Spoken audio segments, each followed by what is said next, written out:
धर्म पत्नी किसे कहते हैं? शास्त्र कहता है सा भार्या या प्रिया दक्षा। धर्म पत्नी कौन है? बोले जो प्रिय बोले। और कौन? बोले जो गृह कार्य में दक्ष हो, घर के काम काज भी थोड़ा बहुत आते हो, वह धर्म पत्नी है।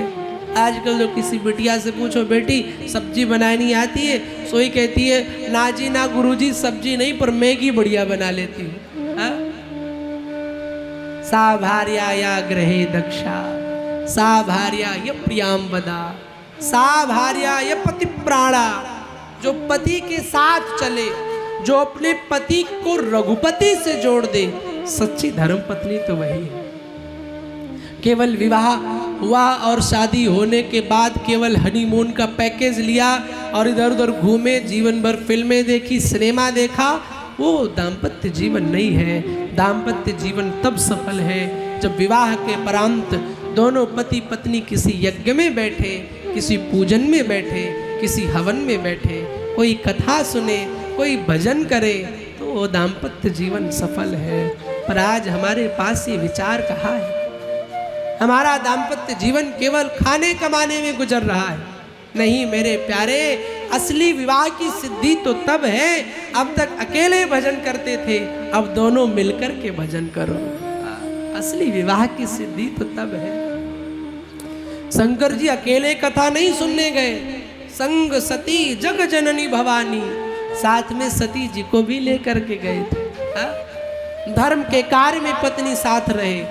जो पूजा केवल पति के एक गुना फल देती है, अगर दाम्पत्य पति पत्नी दोनों मिलकर के वो पूजन करे तो वो 100 गुना ज्यादा अधिक फल देती है। एक पति को चाहिए कभी भी कोई तीर्थ यात्रा करे तो अकेले नहीं, अपनी पत्नी को लेकर के करे, क्योंकि अकेले तीर्थ पर जाने से कोई फल नहीं मिलता। जब अग्नि के फेरे होते हैं और वचन दिलाते हैं पंडित जी, तो क्या वचन दिलाते हैं? पत्नी का पहला वचन, दूसरा वचन होता है कि आज के बाद कोई भी तीर्थ यात्रा करोगे तो कभी भी अकेले नहीं करोगे। तो दाम्पत्य जीवन तब सफल है जब दोनों मिलकर के निभाए। गृह कार्य में जो दक्ष हो।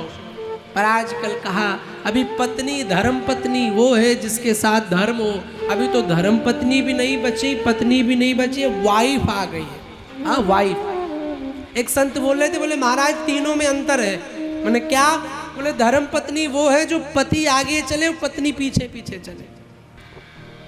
बोले पत्नी वो है जो पति के साथ चले। और वाइफ कौन? बोले वाइफ वो है जो बैग टांग के आगे जाए और पति बेचारा बच्चा उसका लेके नाक पोंछता हुआ पीछे पीछे दौड़े, वो वाइफ।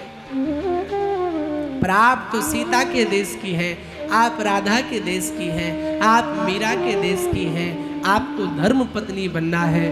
पति अगर गलत भी करे, आज पूरी दुनिया में मंदोदरी की पूजा होती है।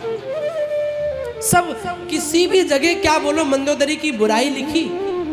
कोई भी पुराण उठा करके देख लो, मंदोदरी की बुराई नहीं लिखी। क्यों? क्योंकि मंदोदरी का पति जब अधर्म पर गया तो मंदोदरी ने अपने पति को समझाया है, सुधारने की कोशिश की है।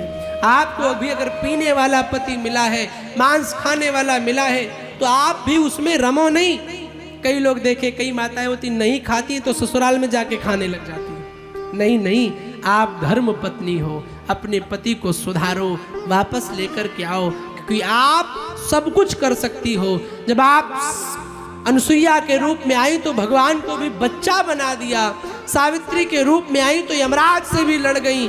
सीता के रूप में आई तो रावण के संहार का कारण बनी। आप साधारण नहीं है। एक पति को सुधार नहीं सकती? बिल्कुल सुधार सकती हैं। आप अपने धर्म पर आए।